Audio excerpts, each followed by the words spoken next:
पहलगाम में खच्चर वाला गिरफ्तार हुआ है। महिला पर्यटक से उसका धर्म पूछा था। पहलगाम अटैक के बाद व्हाट्सएप पर एक तस्वीर और चैटिंग का स्क्रीनशॉट वायरल हुआ है। इसमें पहलगाम में खच्चर की सवारी कराने वाला एक शख्स है जिसकी तस्वीर वायरल हो रही है। दावा किया गया कि खच्चर चलाने वाला उन लोगों से उनका धर्म पूछ रहा था। वो लोग हथियार की बात भी कर रहे थे। वायरल तस्वीर पर कश्मीर पुलिस ने एक्शन लिया है। उसमें नजर आ रहे शख्स की पहचान कर ली गई है। गांदरबल पुलिस ने शुक्रवार को तस्वीर में नजर आ रहे शख्स अयाज अहमद जुगाल को गिरफ्तार किया है। वो गांदरबल के गोहीपुरा रायजान का रहने वाला है। सोनमर्ग के थजवास ग्लेशियर में ये खच्चर की सवारी देता है। पुलिस उससे लगातार पूछताछ कर रही है। महिला पर्यटक से इसने धर्म पूछा था। अजय, ये जो शख्स है जिसकी तस्वीर हम लगातार दर्शकों को दिखा रहे हैं, जो कि अब लगातार वायरल भी हो रही है, क्या ये शख्स उनका मददगार था? क्या कुछ पता लग पाया है? देखिए, दरअसल एक महिला जो कि इस विक्टिम थी इस हमले की पहलगाम में, जब उस महिला ने कुछ न्यूज चैनल्स और कुछ सोशल मीडिया में ये फोटोग्राफ जारी शुरू जो है वो लगाई और उसमें बताया कि ये शख्स जो है ये उस महिला को बार बार उसके मजहब के बारे में पूछ रहा था, बता रहा था कि इस मजहब में आप हो तो उसमें क्या होता है। शिवलिंग को लेकर उसने कुछ चीजें, रुद्राक्ष को लेकर चीजें उल्टी सीधी बोल रहा था, जिसके बाद जो है ये महिला बता रही थी कि इसने इतना भी कहा कि अगर आपको आना होगा आप आ जाइएगा, हम आपको बिना रजिस्ट्रेशन के जो है अमरनाथ यात्रा करवा देंगे। तो कई सारी बयानबाजियां जो उसने की मजहब को लेकर। उसके बाद इस चीज की आशंका उस महिला ने जताई थी कि ये शख्स जो है ये हो सकता है कि उन आतंकियों का समर्थक हो, क्योंकि आतंकी जिस तरीके से वहां हमला उन्होंने किया था उस वक्त उससे यही अंदेशा लग रहा है कि ये जो आतंकी थे इन्होंने पहले इस इलाके में रैकी की थी और काफी सपोर्ट इन्हें इस इलाके में मिला, क्योंकि आप देखें कोई भी शख्स इन आतंकियों से जो उनका उनके सामने कोई नहीं आया, कि कोई जानकारी उनको लेकर नहीं दी गई।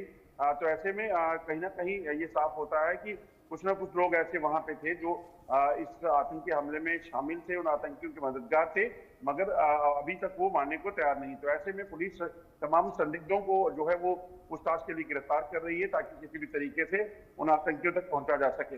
बिल्कुल, किसी भी तरह की चूक इस बार देखने को ना मिले, इसमें लगातार पूछताछ जारी है। अजय, आपके पास मैं वापस लौटूंगी। एक और बड़ी खबर दर्शकों को दे दें। पाकिस्तान से जुड़ी सीमा पर अलर्ट मोड पर है बीएसएफ। भारत पाक बॉर्डर पर चौकसी बढ़ा दी गई है। पाकिस्तान से टेंशन के बाद सुरक्षा बढ़ा दी गई है। सुरक्षा बलों को अलर्ट पर रहने को भी कहा गया है। भारत पाक बॉर्डर जहां पर ये चौकसी बढ़ाई गई है, जिस तरीके से हमने देखा पाकिस्तान से टेंशन के बाद सुरक्षा को बढ़ा दिया गया है। किस तरीके की स्ट्रैटेजी अजय अब अपनाई जा रही है, किस तरीके से सुरक्षा बढ़ाई गई है? देखिए, बड़ा जरूरी हो जाता है, क्योंकि लाइन ऑफ कंट्रोल के इलाके में सबसे ज्यादा जो चुनौतियां हैं वो यही हैं कि आतंकी जो इस वक्त जम्मू कश्मीर में छुपे हुए हैं, इन आतंकियों को मार गिराना और उसके साथ साथ जो सरहद पार से जो घुसपैठ की कोशिशें हैं उनको भी रोकना।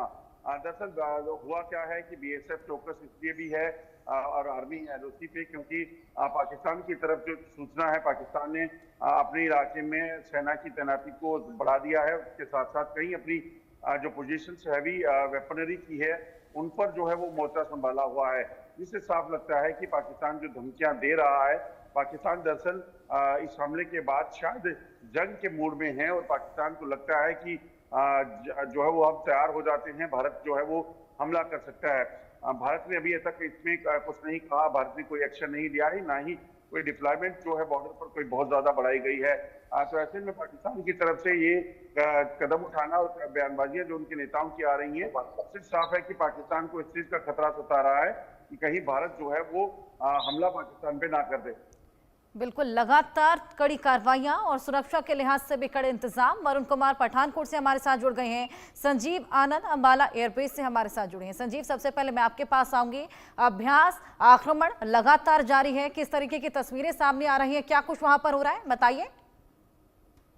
ये अंबाला का एयरबेस है और इस पर सबसे बड़ी बात यह है, जब से पहलगाम पर हमला हुआ है यहाँ पर अलर्ट रहने के लिए कह दिया गया है और यहाँ पर जो है सुबह अभ्यास भी होता है और यहाँ बिल्कुल नजदीक जो है वो 100 मीटर पर ये एयरबेस है और अंदर पूरी तैयारी चल रही है और कहीं भी जो ऑपरेशन आक्रमण है उसको लेकर भी तैयारी चल रही है और यहाँ के जितने भी सैनिक है उनको भी अलर्ट रहने के लिए कह दिया गया है।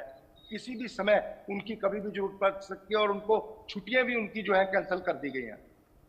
बिल्कुल संजीव, लगातार वहां पर युद्धाभ्यास जारी है। ऐसे में कौन कौन से ऐसे राफेल विमान हैं, कौन कौन से और से विमान हैं जिनकी गर्जना आसमान में सुनने को मिल रही है? यहाँ फाइटर जो है, फाइटर्स रहते हैं, फाइटर्स विमान है सारे, और उनकी गर्जना जो है पूरे शहर में जब वो करते हैं फ्लाई, और उसकी पूरी जो अभ्यास है वो कहीं ना कहीं अंबाला में देखने को मिल रहा है। बिल्कुल वरुण, आपके पास में आऊंगी। पठानकोट में आपकी मौजूदगी है, किस तरीके से पलायन वहां पर देखा जा रहा है? लोगों को जिनका वीजा रद्द कर दिया गया था, उनके वापस जाने की क्या प्रक्रिया वहां पर फॉलो की जा रही है? मैम, पठानकोट में तो एयरबेस है, हम एयरबेस के पास ही खड़े हैं।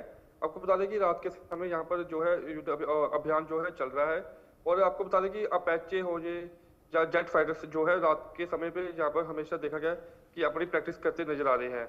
और अगर बात करें वापस जाने की, तो वो बाघा बॉर्डर के जरिए कल काफी लोग जो है पाकिस्तान वापस किए और भारत भी वापस आया, और कुछ हंगामा भी वहां पर देखने को मिला था बाघा बॉर्डर पर कल। बिल्कुल, लगातार पलायन भी देखा जा रहा है, और आपने बताया कि युद्धाभ्यास भी वहां पर लगातार किया जा रहा है। कितनी गर्जना वहां पर देखने को मिल रही है आसमान में, वरुण? मैम, रात के समय देखा जाए तो तकरीबन 5 से 6 जो है जेट्स रिहर्सल करते जो है दिख रहे हैं रात के समय में, और सुबह सुबह भी करते हैं रिहर्सल कई बार तो। बिल्कुल, लगातार रिहर्सल चल रही है, आक्रमण की पूरी तैयारी है। अजय, मैं आपके पास वापस लौटूंगी। जिस तरीके से आपने बताया कि सुरक्षा बलों की तमाम टुकड़ियां जगह जगह एक्टिव हैं, स्ट्रैटेजी भी क्या कुछ अपना रहे हैं, ये भी आपने बताया। ऐसे